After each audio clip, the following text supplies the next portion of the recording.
गणपतिगुं हवामहे कविं कवीनामुपमश्रवस्तमं ज्येष्ठराजं ब्रह्मणां ब्रह्मणस्पत आनशृण्वन् नोतिभिः सीदसादनम् ॐ महागणपतये नमः।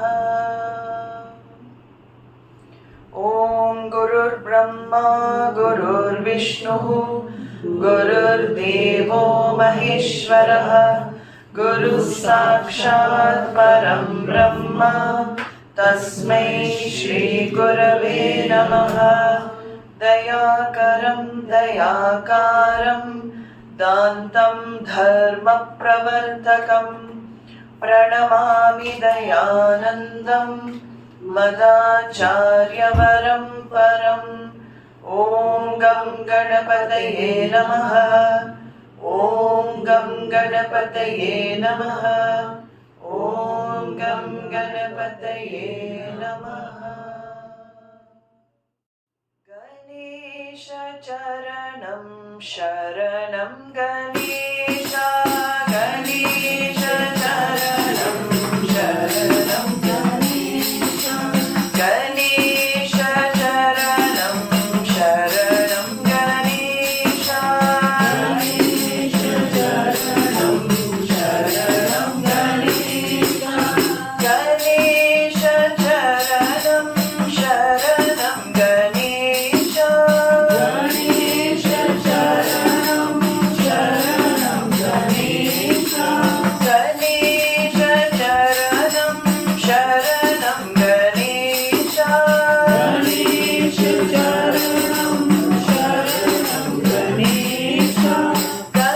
गणेश चरणं शरणं गणेश गणेश चरणं शरणं गणेश गणेश चरणं शरणं गणेश गणेश चरणं शरणं गणेश गणेश चरणं शरणं गणेश गणेश चरणं शरणं गणेश गणेश चरणं शरणं गणेश गणेश चरणं शरणं गणेश राम राम भज मन हरे हरे राम राम भज मन Hare Hare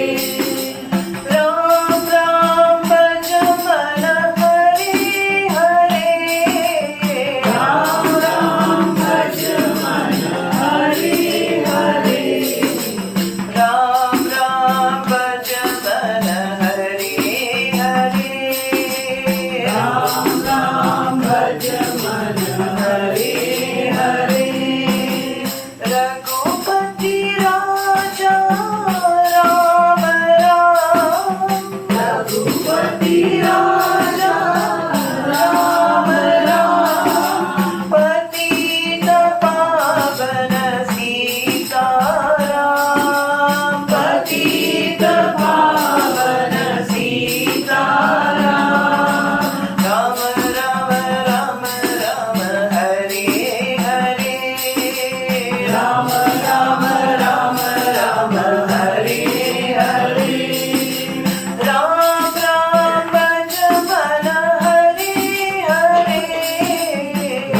bhaj man Hari Hari.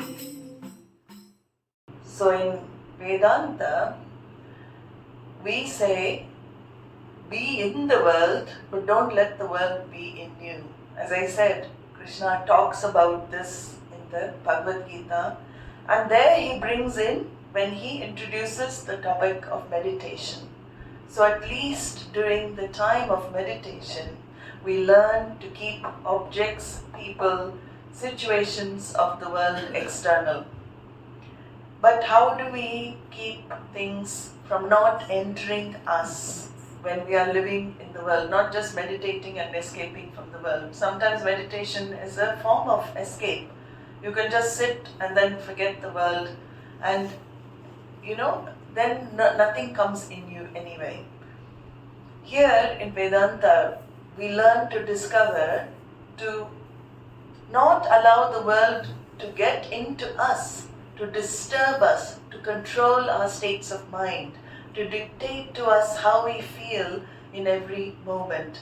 We learn to be in the world, to live in our families, with our in-laws, with our outlaws, with all the, all the issues that people in the householder life have to face, including our work life, our employer, our boss, all of this that we have to face day to day. How do we learn not to allow the problems inside? I think that is everybody's. I think everybody wants to know that. The whole Jagat wants to know that. So we have many tips that are given in the Bhagavad Gita, and one of the main themes that we see throughout the Bhagavad Gita. Why I am saying the Bhagavad Gita? Because Bhagavad Gita is a text which is for life, for lifetimes, for eons. It was 5,000 years ago given by Krishna, and even to this day the teachings of Bhagavad Gita are very relevant, because all the problems that Arjuna had to face in those days, we also have to face now. Maybe the environment has changed, maybe technology has changed, but the human mind has not changed. Human problem is exactly the same. And this is what happened to Arjuna. In the first chapter, he allowed the world to enter him. By seeing Bhishma and Dronacharya opposite, he went into a nervous breakdown. He allowed this intense attachment to them to disturb what he was going to do. And his duty was to fight this Mahabharata war. As a Kshatriya, as a warrior, it was his duty to do that in those days. Like a policeman dropping his weapons when he sees a burglary taking place, Arjuna wanted to drop his bow and arrows and run off from the battlefield. Now, is that the right thing to do? No, it is not. We all know life, and very, very significantly, Bhagavad Gita takes place where? On a battlefield. Krishna did not tell Arjuna, come, let's go to the forest and I'll teach you. Let us escape from this, this field. Let us go to somewhere quiet and I'll teach you. What did Bhagavan do? Stop the war. He set everything still, and he gave the teachings on the battlefield. That is also very significant, because we all are fighting our day-to-day battles. As soon as we wake up every morning, there are some challenges that we have to face on a day-to-day basis. So that also becomes very significant, how Bhagavan gives the teachings there. And he encourages Arjuna constantly throughout Gita, don't run away from the challenges. Face the challenges in life. Don't escape.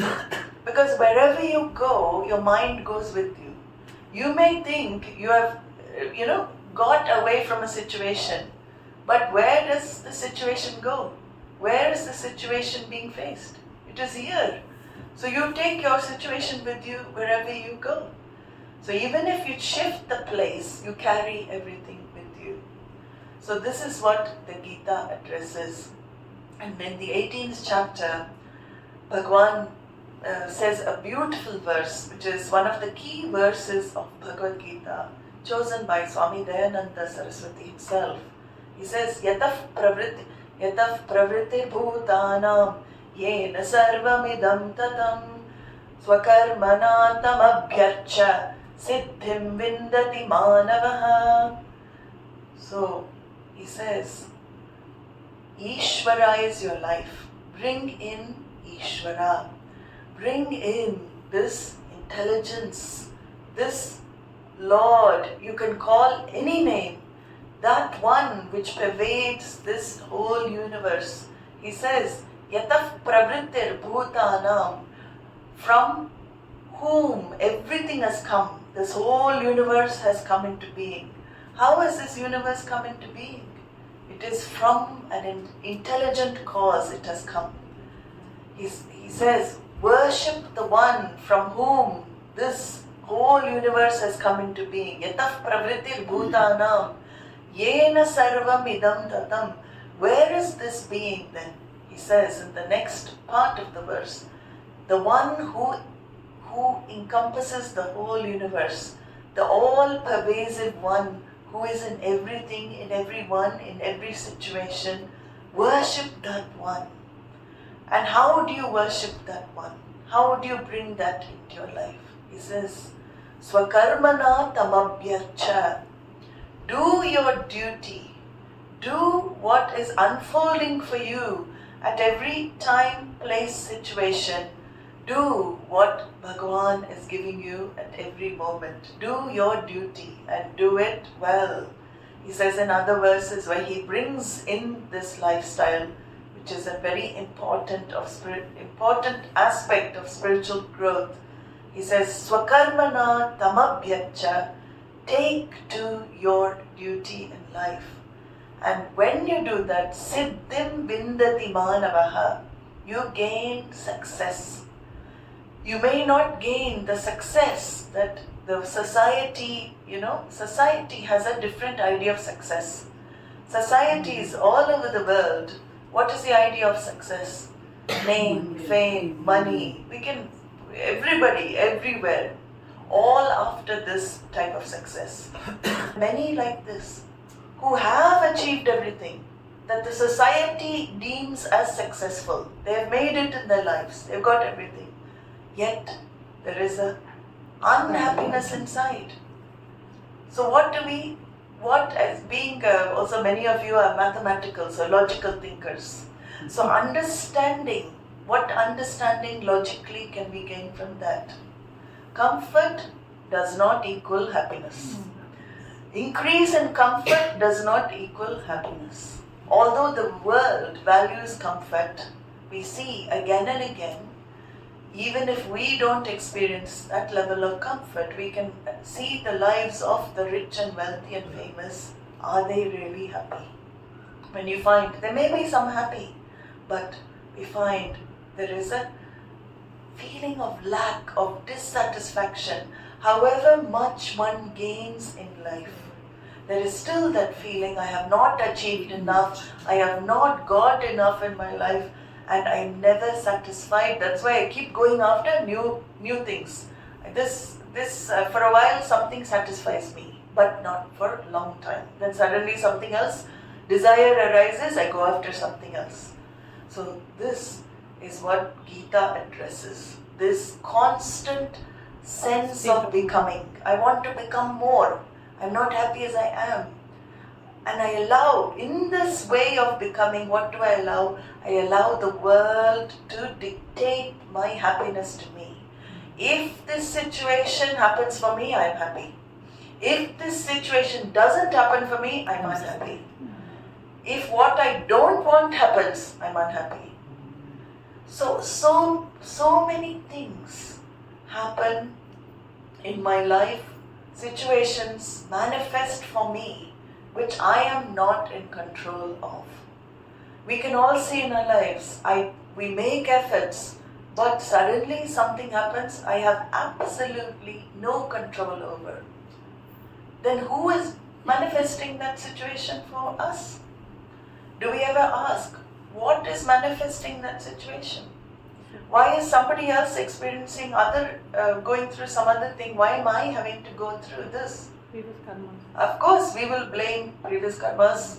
We will also go to astrologers saying, oh, Shani, it's Shani Dasha, it's a 7-year Shani period. We will blame the planets.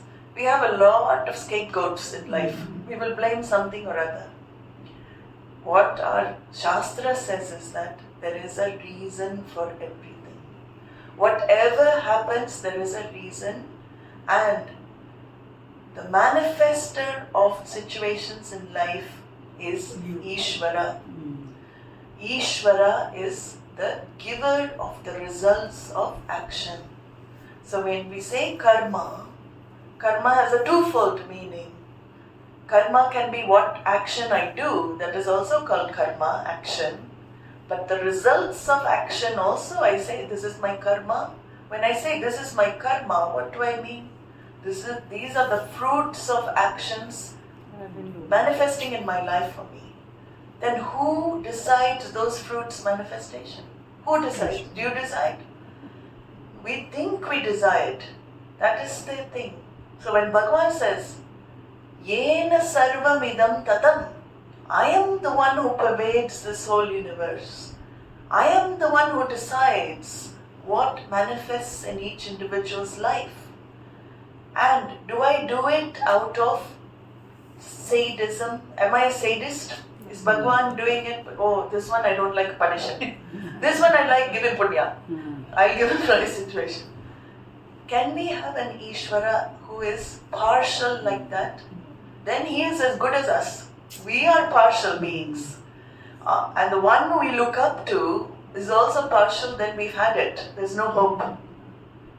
That is why he says, I am impartial. I am an impartial witness.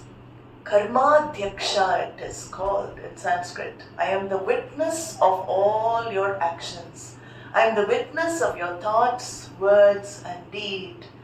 I know what each individual, like supercomputer, whatever actions, I provide the result according to what is good for you. See, this is another thing, another law. I'm giving you these laws to allow, not to allow the world enter you. When you understand this, the world cannot have the control to change your mind or shift your state of peace and tranquility in any way. When you assimilate that, one thing, everything, Bhagavan it is given. Situation that you are not in control of are given. Second rule that we say, whatever is happening is for the best. Whatever is happening is for your highest good. You may not see it. See, our perception is what? Only this much. I may not see it, but in future, I may look back and say, if this had not happened, I would not be in this position. So many times in our lives we find that when we're going through the difficulty in that moment, we can't see anything, or there's no future. Then suddenly when we look back, oh my goodness, if I had not gone through that experience, I would not be here now in this position. Everything happens for the best. And Bhagavan also says in that last verse, do your best, leave the rest. This is how we do, we act in harmony with the law of karma. Do your best, leave the rest. See, second chapter, very important verse. Karmanyevadhikaraste ma phaleshu kadachana ma karma phalaheturbuhu ma te sangostva karmani. You have authorship, you have will only over action. You have no choice over the results of action. He tells Arjuna, you are not cause for the results of action. If you think you're the cause for the results of action, you will judge yourself success or failure. This is what we always do. If something doesn't happen the way we want, we are failures. If something happens the way we want, we are success. We are judging ourselves, thinking we are the cause for the results. Bhagavan says very clearly, you are not. Arjuna, he's talking to the whole of mankind. You are not responsible for the results. You are not the cause for the results of action. At the same time, he says, Mate sangostva karmani. Don't give yourself into inaction. Don't sit and become fatalistic, saying, what's the point then? Why do I need to do anything? If Bhagavan is manifesting everything, why should I act? He said, Arjuna, don't be lazy. Last line he says that. Keep acting. Do your best. Leave the rest. Do your best all in life. In this way, you will win success. Success in the spiritual world is nothing to do with what you have. Success is what you are. So this is the difference. Success in the world is judged by what you have, who you are. This success in spiritual life is what you are. Success in spiritual life is a contented human being. That is true success. Somebody who is peaceful, content, despite external circumstances. Somebody who discovers that peace, whatever is happening outside. Anything that happens, that person is still at peace. That is called true success for us. In fact, that is what we really want.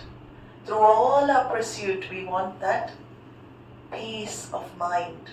Peace of mind, peace of heart, peace of being.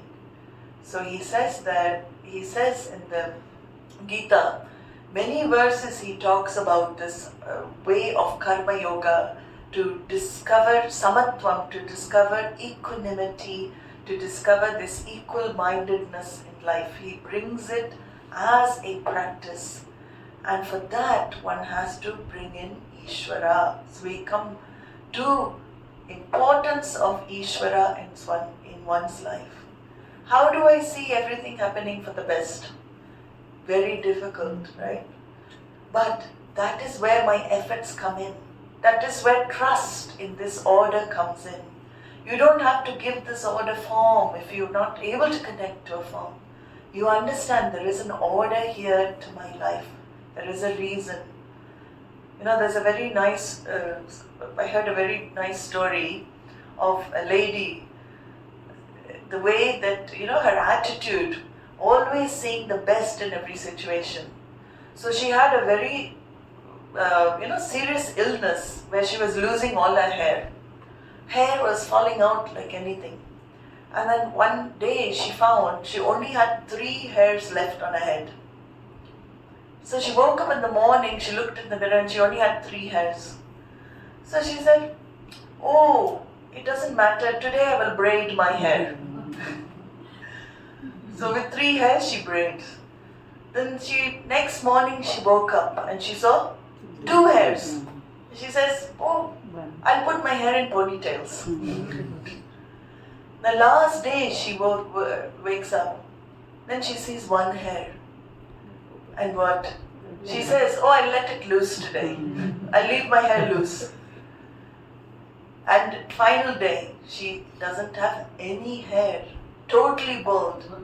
She said, how wonderful, I don't have to do my hair today. How wonderful, I don't have to. See, it is your attitude.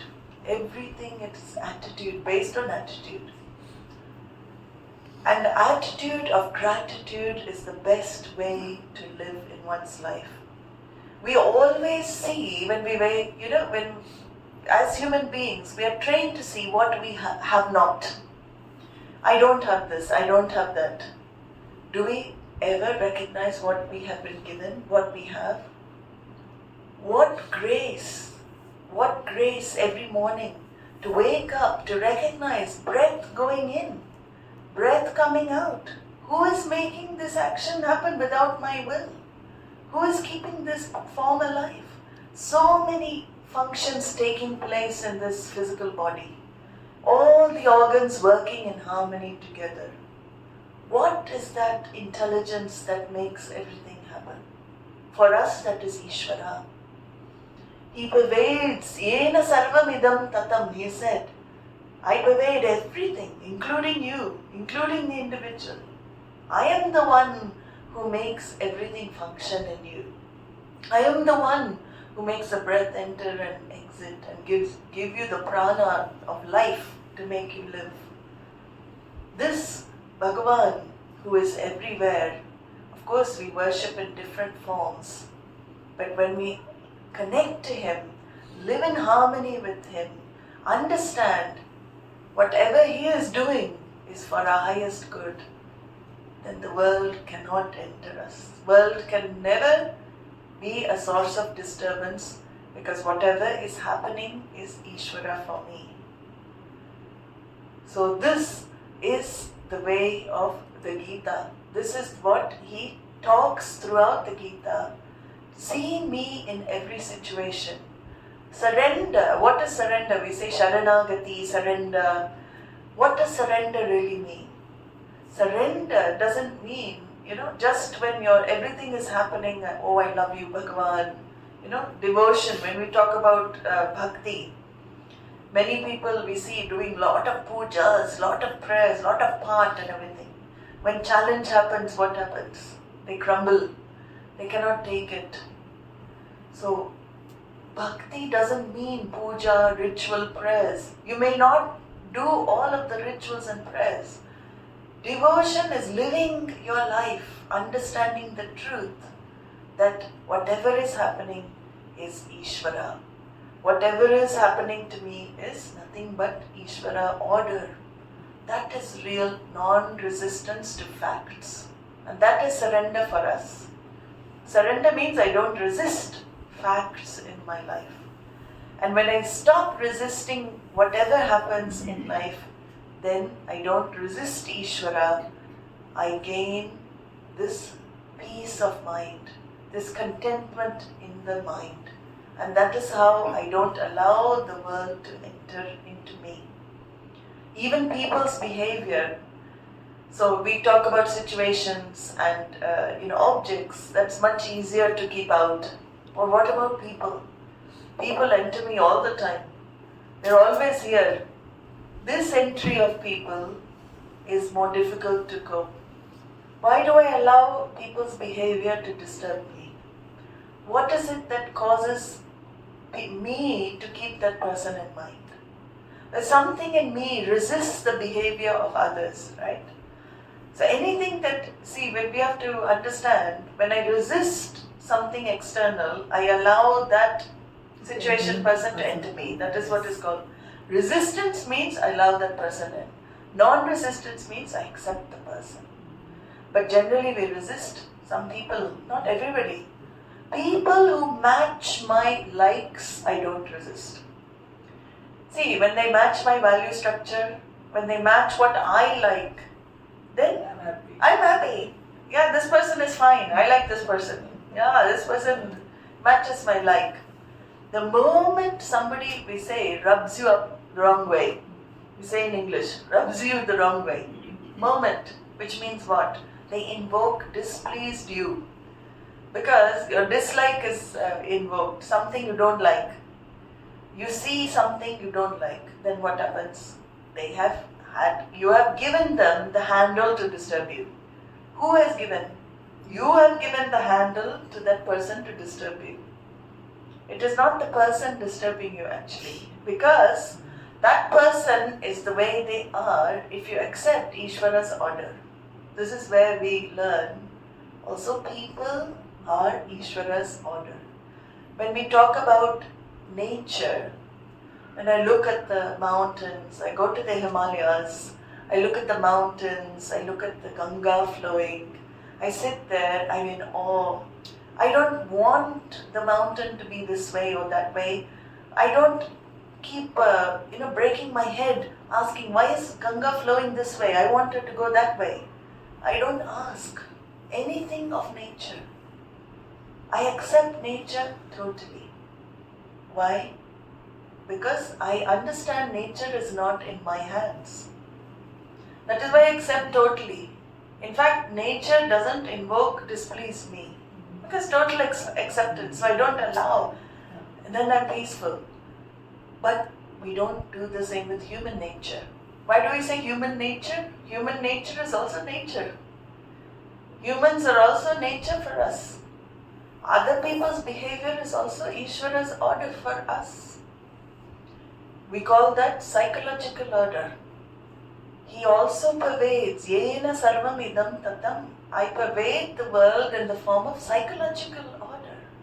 That person, given their background, given whatever experiences they have gone through in their life, given their past, given their mind, cannot be different. Cannot be different. This is a mantra that one has to keep in their mind. That person cannot be different. They can change if they want to change. They can, if their behavior, invokes a lot of displeasure in others, we cannot change their behavior. They can change their own behavior if they find it valuable to change. Have we ever managed to change one person in our lives? Can anybody tell me one person we've managed to change, transform? Yet we spend whole lifetime trying. We spend whole lifetime trying to change others. One person we cannot, because people cannot change unless they will to change. They have to want to change. This human nature is called Prakriti in the Gita. Bhagavan says Prakriti. And he says, even Arjuna says, Nigraha kim karishyati. I can't control. Bhagavan says, everybody is in the order of Prakriti. Whatever, given their past, given their experiences, given the mind that they have been born with, which is all part of order, they cannot be different. Number one law. So if I don't appreciate somebody's behavior, if I don't appreciate the way they think, number one thing, if I'm not able to take, I can keep off. We can also draw boundaries. We don't have to keep exposing ourselves to people we don't feel comfortable with. But suppose I have to live with people that I cannot avoid, especially people I live with. It's very easy for us to say, I love the whole of Africa. I love the whole of Iceland. All the population of Iceland, I love, Why? Because I don't know them. I don't know. I can love the whole Jagat because I don't know them. But the people who are closest are the ones we find very difficult to accept. We find very difficult to accept the people nearest us because they constantly trigger our likes and dislikes.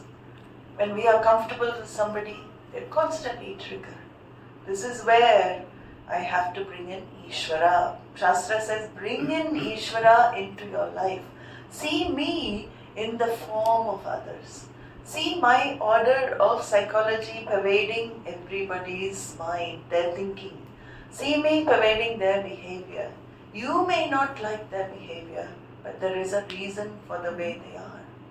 You in that position, with the same mind experiences, you will also behave the same. That's another thing we say. You in their shoes, you have a different mind.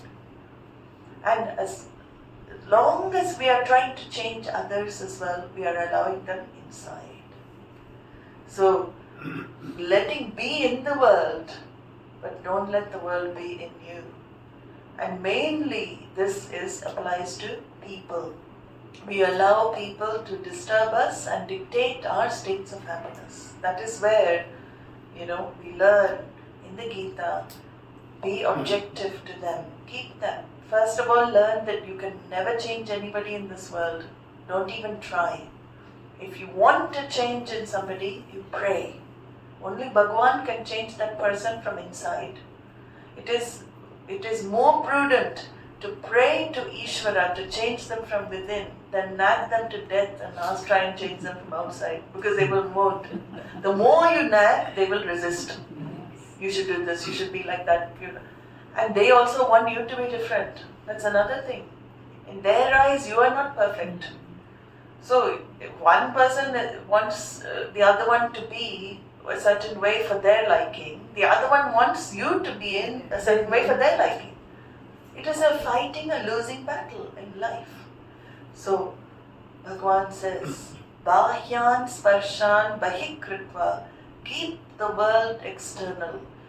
People, objects, situations don't have any right to enter your mind. It's like wearing a do not disturb sign on you. Like, in hotels you have the do not disturb they put, so nobody comes and makes noise with vacuum cleaner or anything. You have a do not disturb sign, but you are the one who controls who comes in, who you let in, and who you keep out. So it is an art. First of all, I can only keep out people when I accept them as they are. Swami Dayananda used to say beautifully, to the extent you give people the freedom to be whatever and whoever they are, to that extent you are free. To the extent you give them freedom, to that extent you are free. So actually it is your freedom you're interested in. If you let them free, you are free. If you trap them or you want them to be a certain way, you are not free inside. So it is actually a practice for one's own sake to give others the freedom, let them be. Bhagavan will take care of them. Human nature, it's part of Bhagavan's order. And if you can draw a boundary in situations, then you keep your distance. You don't have to go there. If you can't, you learn to not internalize. It's called non-internalization. So in Gita, this is one of the practices.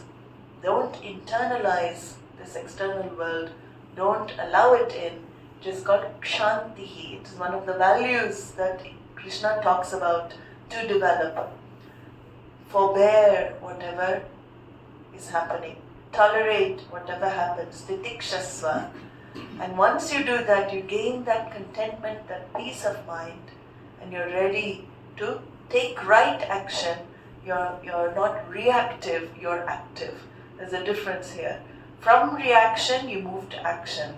You take corrective actions, you don't react. So I think with this, I wanted to leave some little time also for some Q&A, and I hope this little talk has helped give you some light about how to not allow the world inside. Om Sarve Bhavantu Sukhinah, Sarve Santu Niramayah, Sarve Bhadrani Pashyantu, Ma Kaschid Dukhavag Bhavet, Asato Ma Sadgamaya, Tamaso Ma Jyotirgamaya, Mrityorma Amritam Gamaya. Purnamadah Purnamidam Purnat Purnamudachyate Purnasya Purnamadaya Purnamevavashishyate. Om Shanti Shanti Shanti. Harihi Om Shri Gurubhyo Namah.